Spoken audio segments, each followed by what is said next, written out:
Okay, let me show you how to handle rejection without making it mean anything about you. So, if this sounds familiar to you, like someone doesn't choose you, or someone doesn't text back, or someone says no, or passes up on your idea, or overlooks you, and your brain immediately spirals into thinking, like, what did I do wrong? Is there something wrong with me? What if I'm not enough? If you feel like rejection feels like a personal attack on your worth, this video is going to be super helpful. So, the first thing that I want you to understand is that you're not broken or weird or abnormal for taking rejection personally. Okay, we all do on some level to begin with, because humans are wired for connection and belonging. So, when something threatens that, like rejection, your brain just interprets it as danger. Okay, you're not being dramatic, you're just a normal human being.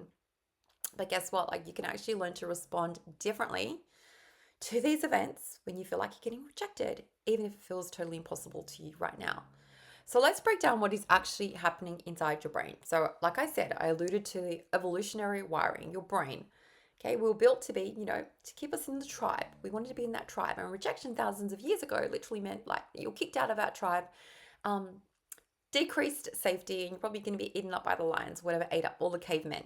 And so your brain treats emotional rejection like a physical threat. Okay, it wants to keep you safe.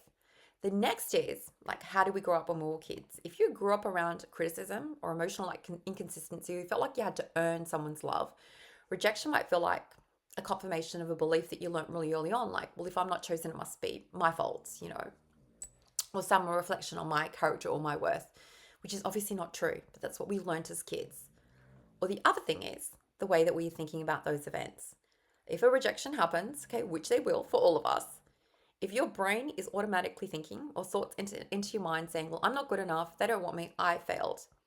If you're having thoughts like this, of course they're going to trigger feelings of shame or sadness, disappointment, fear, okay? Because it's like the way that our brain works. You think a thought, it impacts the way you feel, it impacts your action, and ultimately impacts your results in life.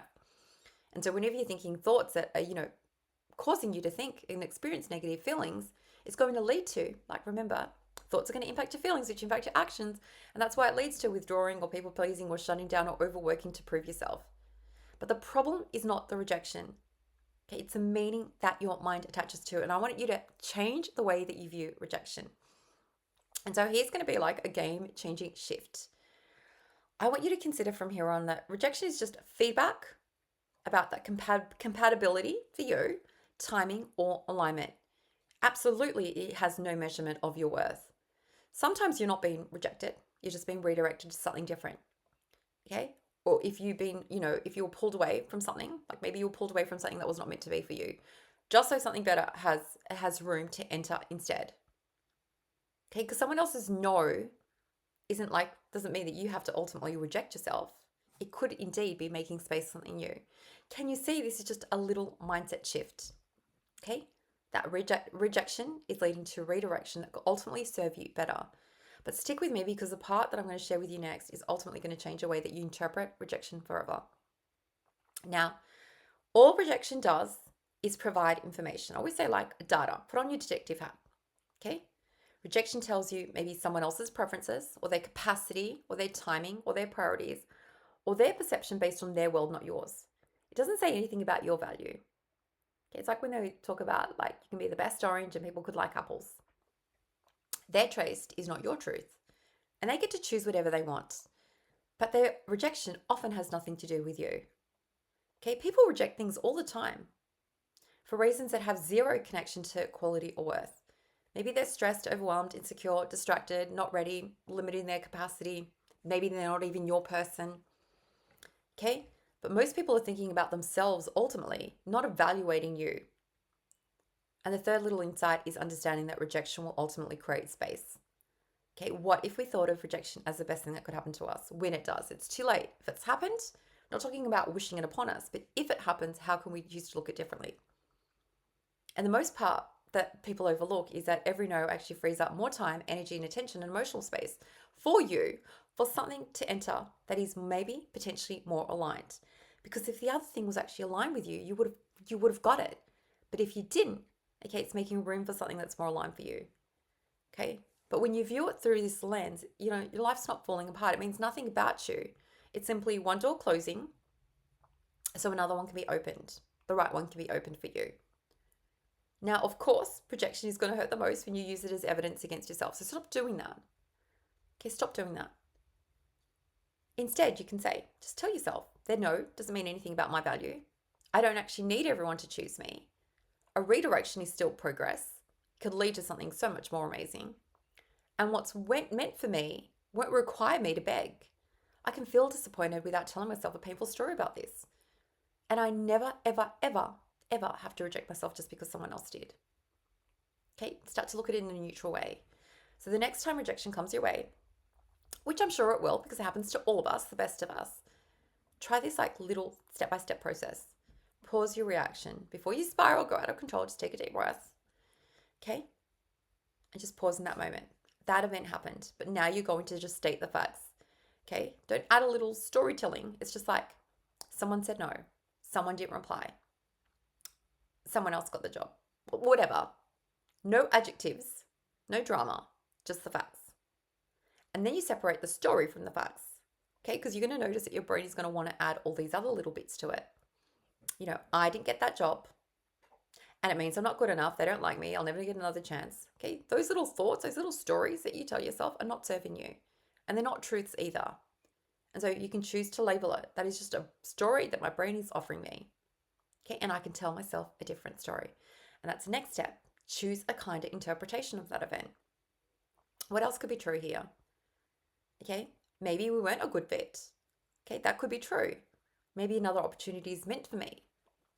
Okay? If it was aligned for you, you would have got it. But what if it wasn't alignment because something else is potentially waiting for you that's better and more suited? And then, okay, once you understand like that that rejection could be a redirection for you, take one little action, self-honoring action, something that actually affirms you rather than like abandoning yourself. You go for a walk, you call a friend that can support you. You work on something that matters to you. You write down the 3 reasons why you're still proud of yourself.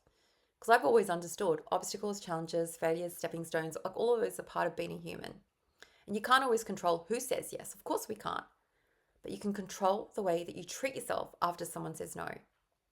And so if you ever feel rejected, you can always ask yourself, like, what meaning am I adding here that's making me feel so terrible? And replace it with just a neutral thought. It's not about toxic positivity. It just wasn't the right fit. Or they weren't my person. That wasn't my opportunity. Or this opens up space for something better.